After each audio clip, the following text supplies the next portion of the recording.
the spirit of entrepreneurship. I have the honor and privilege to introduce my boss, Brad Freitag, who is the CEO of Claris, the local division at Apple. And Brad, I work so closely with Brad in the Claris, and he has such a broad perspective on the inclusivity and the diversity.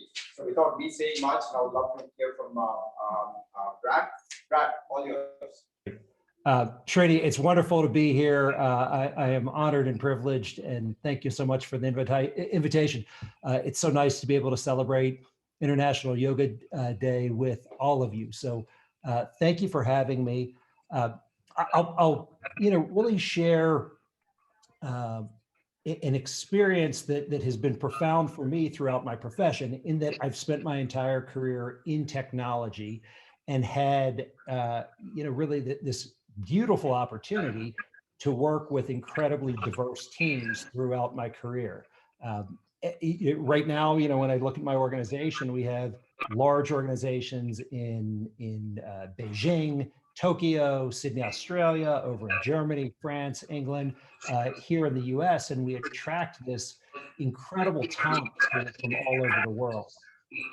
So in some ways, my industry has been influenced by the reality that in order to be competitive, we have to be diverse. We have to embrace diversity. We need that sort of talent to succeed. And I'm fortunate because I look at a lot of industries, careers, vocations, that's not necessarily the case. Now that I've been able to do this for 25 years, I've also had the opportunity to really get to know the people, right? Beyond working together, sharing each other's talents behind a work mission, there has been this opportunity to explore each other's cultures, to travel together, for all of us to express ourselves and to learn to express each other.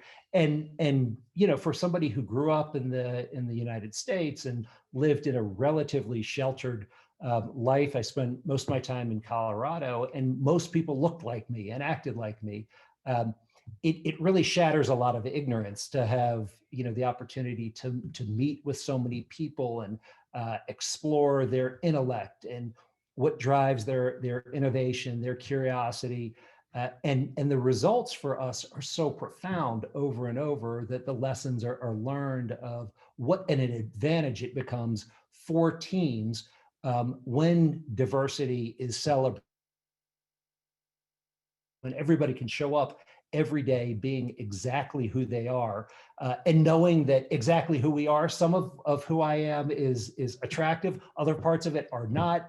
I have good days, I have bad days, and what I try to remember is that everybody in the organization operates that exact same way. And so if they can come to work on a day where they're at a low, when they're not performing well, when they're not behaving perhaps the way they want to behave, and they know that they can be embraced and accepted by each of us at work, then I think we create a wonderful workplace.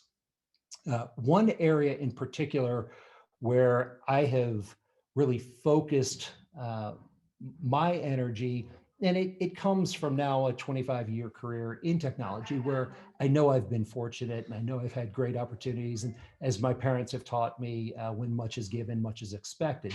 So I've been able to focus a lot of energy on working with my teams to figure out ways to reach even more diverse forms of talent.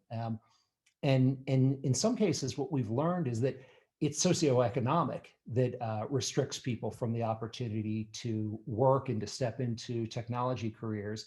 And so we've spent the last few years really breaking boundaries in finding smart, driven, intelligent people who didn't had limited access to education, limited financial resources. But I have just been blown away in the discoveries of how bright, driven, and talented they are.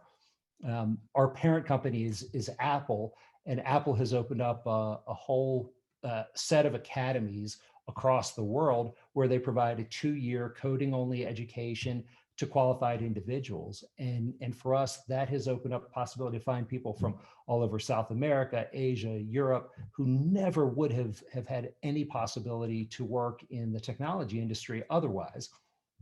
And we'll close here momentarily and share one of the best stories I've experienced. Through all of this, I met a younger woman from Eastern Europe who grew up in a war-torn country with very limited, economic opportunity. The country was depressed, inflation was high, their currency was destroyed. But this woman, Alina, she's just incredibly bright and driven.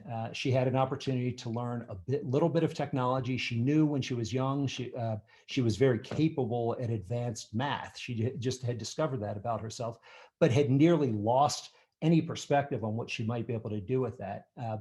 We were able to bring her through the academy, and confronted by all the challenges she's seen. Once she got into the academy, she absolutely excelled, had a brilliant kind of academic path. The coursework was so easy for her in many ways. She couldn't, but she embraced it. She loved every part of it. Was hired by actually a partner in the IT ecosystem. She did a phenomenal job with them. And I'm, on a personal level, really fulfilled to have discovered recently she was hired by my parent company, Apple, as an engineer. And so when I spoke with her, just for her to describe this journey of coming from war-torn Europe, having no dreams, no possibilities of participating in all the exciting things happening in a company like Apple, how far she's come is really rewarding for her. It's fulfilling for me, but it really, as much as anything, it's about doing good while doing well, because through all of this, it's this virtuous cycle of she helps our team, she helps our organization.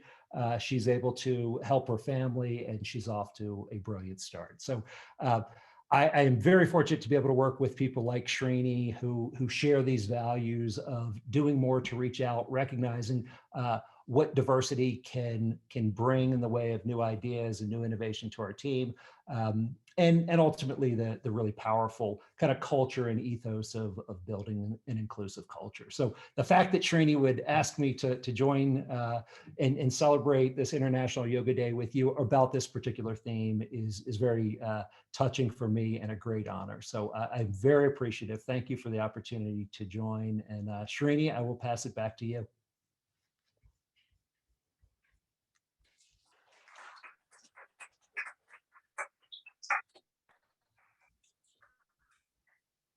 Thank you. Thank you so much for joining us and sharing your insights. And I know how much you care about inclusivity in the area of innovation.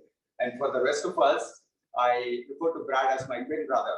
We both traveled around the world for about 2 months. We went to every country, and we shared a meal almost every day together. And I was sharing some of my roots and my culture. Sometimes I celebrate poverty, and Brad would joke about that. But the most important thing is Brad is very tall, and then I'm like small, tiny, petite dude. And one of my best memorable experiences, I had Brad do a standing go. Michelle, I know I see you smiling. I have had Brad do a standing go. I have some pictures of that, so you'll be very proud of that. Brad, thank you so much for sharing and celebrating this yoga day with all of us. And please continue to say